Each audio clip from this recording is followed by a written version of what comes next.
Մեկ ժամ ու կես առաջ ավարտվեց իմ օպերացիան, արեցին։ Ես շատ գոհ շնորհակալ եմ բժիշկներին։ Բուժարու Մելքոն Գոնչոյանը վերջին շրջանում սուր ցավեր ունենալով որովայնի շրջանում դիմել էր կենտրոնական կլինիկական զինվորական հոսպիտալի ուրոլոգիայի բաժանմունք, որտեղ իրականացվել էր ախտորոշում եւ կատարվել վիրահատական միջամտություն գերժամանակակից լազերային սարքավորման միջոցով։ Արդյունքում վիրահատությունից ժամեր անց հիվանդը հետվիրահատական գանգատներ չունի։ Ամեն ինչ նորմալ է, լավ եմ զգում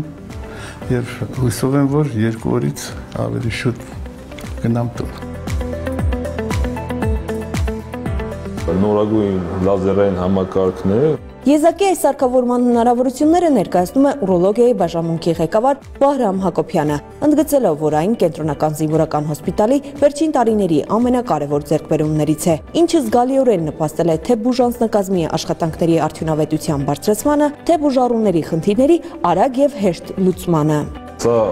ամենահզոր եւ ամենաժանակակից սարքերից է, որի միջոցով կատարվում մի շարք վիրահատություններ։ Ես հատկապես կուզենամ նշել շագանակագեղձի լազերային էնուկլեացիայի մասին, որը այսօր այդ պաթոլոգիայի բուժման ամենաժանակակից մեթոդն է եւ ունի մեծ առավելություններ։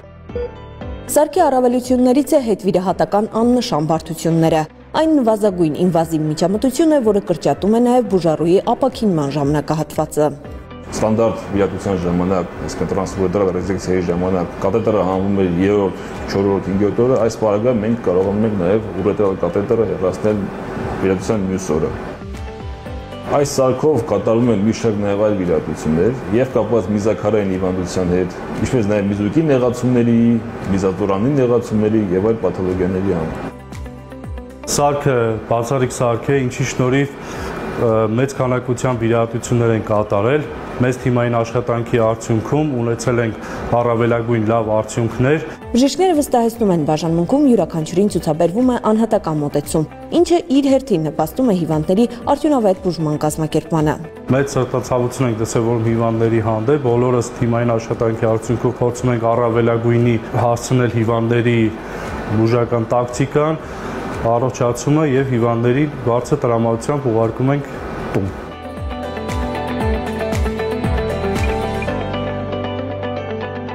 Բարոկամերա մտցնելուց հետո կան որ վակուումով արդեն փակ է, ճնշումը սկսում է բարձրանալ, լսողություն չկա։ Բժշկուհի Մելանյանն էլ ներկայացնում է գերճնշումային թթվասնարարության բաժանմունքի համալրվածությունը։ Թթվասնային հատուկ այս սարքը, որով համալրված է հոսպիտալը, արդյունավետորեն աջակցում է մի շարք հիվանդությունների բուժման ընթացքին։ Բարոկամերան ինքը սարքա, որը շատ անհրաժեշտ է եղել բանակին, որը մենք 2000 թվականից ունեցել ենք, նախկինում մի քիչ փոքր էր, բայց կատարում էր նույն ծառայությունը, հիմա ավելի կոմֆորտ է, ավելի բարձր է։ Թերապիան հատկապես արդյունավետ է գլխուղեղի, սրտի խնդիրների, շաքարային դիաբետի, աուտիզմի, լուրջ վնասվածքների եւ հետվիրահատական բարդությունների վերացման գործում։ Այժմ ստուգում են բուժառուի զարկերակային ճնշումը։ Եթե հակացություններ չկան, հիվանդը ուղիղ 1 ժամ պետք է անցկացնի փակ սարքավորման մեջ, ստանալով թթվասնի մեծ քանակություն։ Հիմնվելով մասնագիտական փորձառության վրա, բժշկուհին վստահեցնում է, նույնիսկ 1 այցելությամբ հիվանդը զգում է շոշափելի արդյունք։ Առանց ջրի ինչ որ ժամանակ մարդը դիմանում է, առանց սննդի ավելի երկար, առանց թթվածնի բոլորով ինչի դիմանում։ Շատ կարճ ժամանակ։ Իսկ այն հյուսվածքները, որոնք արդեն թթվածնով չեն մատակարարվում, դրանք արդեն սկսում են իրանց վատ ճանապարհը։ Իսկ երբ որ մտնում են բարոկամերա, որտեղ կան միկրոանգիոպաթիաներ, այսինքն փոքր մազանոթները, անոթները արդեն փակվել են, արդեն խցանվել են, բարձր ճնշմամբ թթվածնի ազդեցությամբ սկսում են իրանք բացվել։ Կենտրոնական կլինիկական զինվորական հոսպիտալի համալրվածությունը ժամանակակից սարքավորումներով եւս մեկ անգամ փաստում է, որ այսօր ռազմաբժշկական ծառայությունը քայլում է ժամանակին համընթաց եւ պատրաստ է բարձր որակի ծառայություններ մատուցել ինչպես իր շահառուներին, այնպես էլ քաղաքացիական անձանց։ Եվ որ ամենակարևորն է, Հայաստանում եւ արտերկրում բազմաթիվ վերապատրաստումներ անցած ռազմաբժիշկները նվիրումով ու հոգատարությամբ կանգնած են յուրաքանչյուր բուժառուի կողքին, հոսպիտալացման առաջին պահից մինչեւ լիակատար ապաքինումը։ Լաուրա Մամյան, Հովանես Գրիգորյան, Զինուշ։